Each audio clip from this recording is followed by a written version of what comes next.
Nakakita ka na ba ng farming style na magkasama ang sayote at ang mga kape? Dito po sa Kapangan, Benguet, makikilala natin ang isa sa mga farmer na nagtanim ng kape na kasama ang sayote.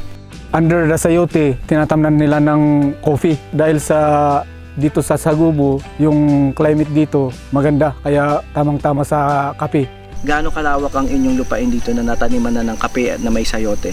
Almost ang lawak ng sayoting ito at saka kape almost 3 hectares. Halos lahat dito sa Sagubo, nagtatanim sila ng kape dahil ito yung parang food consumption nila. Kung walang bibili, may stock, ganun lang.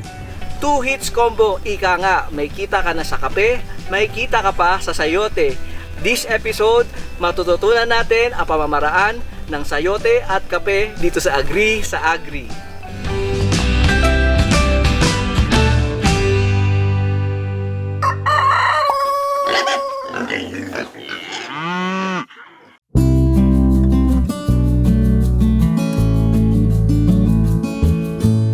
Ngayong episode po, matututunan natin ang kakaibang pamamaraan sa pagtatanim ng kape.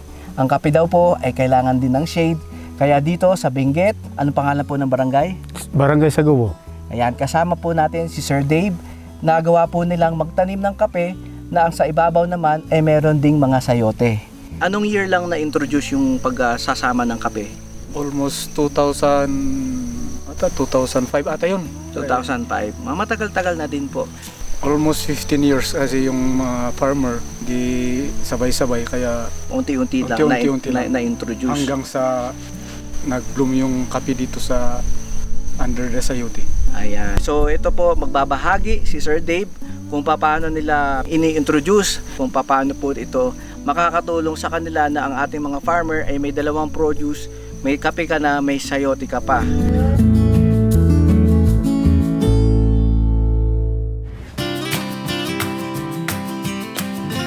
Ako po si David Lunggawi ng Kapangan. Dito sa Sagubo, under the sayote, tinatamnan nila ng coffee. Dahil dito sa Sagubo, yung climate dito maganda, kaya tamang-tama sa kape. Ang tinatanim na kape dito sa Barangay Sagubo, Arabica, may red bourbon, yellow bourbon, orange bourbon na ibinigay ng DA na pang-livelihood ng mga tao dito sa Sagubo. Halos ilang ektarya ang natamnan dito na ang problema, walang market kaya kung saan-saan nila ibinibinta yung mga coffee bean ng mga farmer dito sa Sagubo.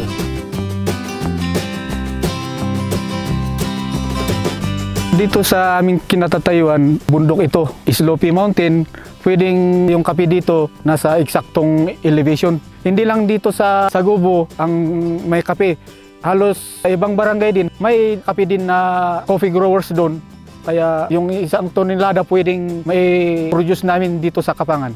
Ang masasabi ko po dito ay mapapawaw ka po kasi yung the way po nila na combination po itong lupa po na pinagtaniman nila na mountain uphill po talaga to, no? So kung bababain po pa ito, talaga pong napakalalim pa. Ngayon po nasa tuktok kami ng bundok mismo po.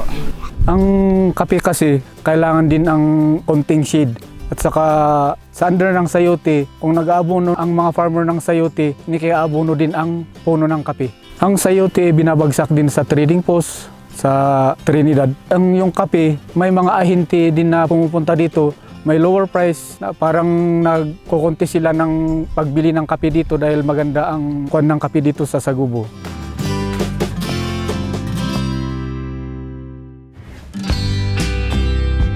Gaano kalawak ang inyong lupain dito na nataniman na ng kape at na may sayote? Almost ang lawak ng sayoting ito at saka kape almost 3 hectares. Ngayon kasi, yung proper na maintenance ng kape, nagpupurong ka dyan at hindi diniditap mo para hindi tataas at saka para hindi bumaba ang harvest. Ang sayote kasi hindi bubunga sa mainit na lugar. Kaya dito sa Sagubo, almost 1,000 above sea level. Kaya maganda dito. Halos parehas din sa Kibungan na malamig doon sa malamig na lugar. Yung kape din, kailangang nasa 800 above sea level hanggang sa 117, 16, 15. Yun ang magandang kan ng kape. Lalong-lalo na yung Arabica. Arabica kasi hindi tutubo din sa mainit na lugar. Pang malamig lang yung kape. Pag yung magandang pagtanim mo ng kape, almost 2 years naman, pwede na. Ang sayote, mga ilang beses ba nakakapag-harvest sa isang taon? Halos 2 beses, 1 linggo, pag maganda yung abono na inilagay.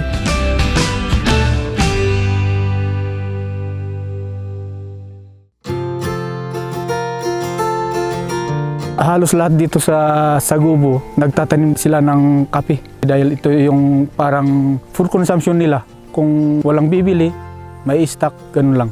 May isang farmer na parang experimental. Kaya nung magandang outcome, sinunod ng mga iba na mga sayote growers. At saka may yung programa ng DA, Department of Agriculture, na may binhi sila ng kape. Yun ang ibinigay dito sa Sagubo.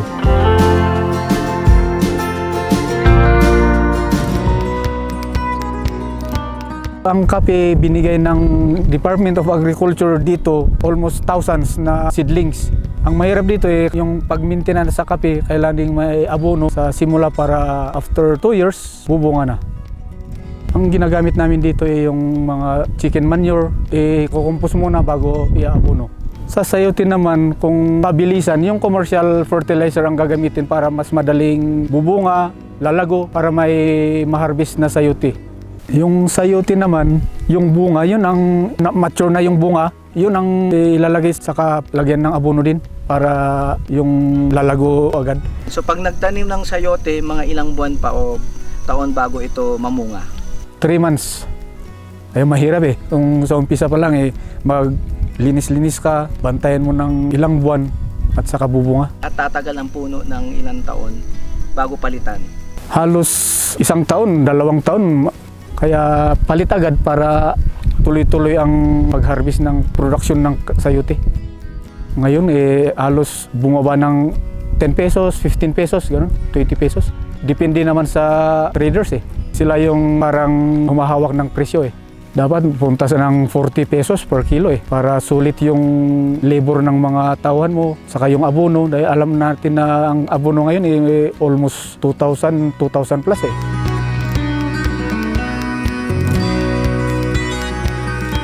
Pag yung pag-harvest mo mali, susunod sa lasa. At saka ang pinaka-kuan ng kape, yung roasting. Kasi pag mali yung pagka-roast niya, iiba ang lasa, mapait, hindi mapait. Kaya sa proseso, magdidepender ang lasa ng kape.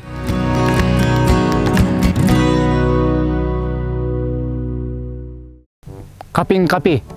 May yung iba, yung process kasi may barakong, ganun ba?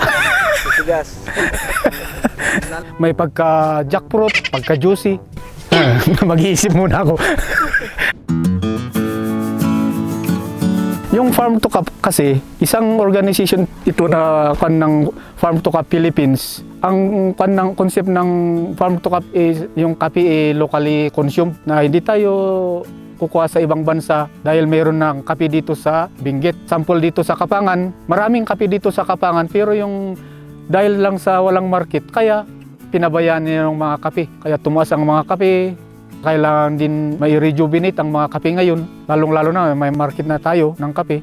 Yung Farm to Cup, siya po ang isang bagsakan ng kape dito sa Kapangan na kinukonsume nila na local consume.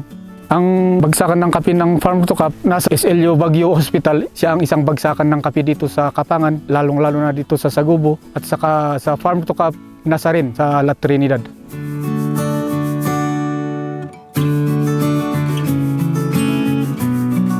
Ang lasa ng kape dito sa Kapangan kasi matapang ang pagkakuan mo. Kaya yung mga coffee lovers, kung matingman nyo lang ang kape ng Kapangan, talagang may in love kayo sa kape ng Kapangan.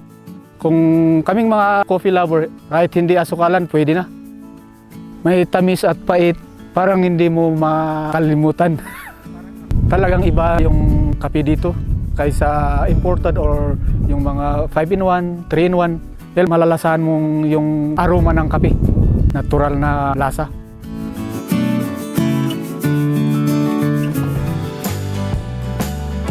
So yan po, maraming salamat Sir Dave sa pagbabahagi ng kaalaman. Nawa po sana ang ating mga viewers ay may bago kayong natutunan sa larangan ng pagtatanim ng kape na pwede nyo po lang samahan ng alternative crop sa ibabaw para meron kayong shade.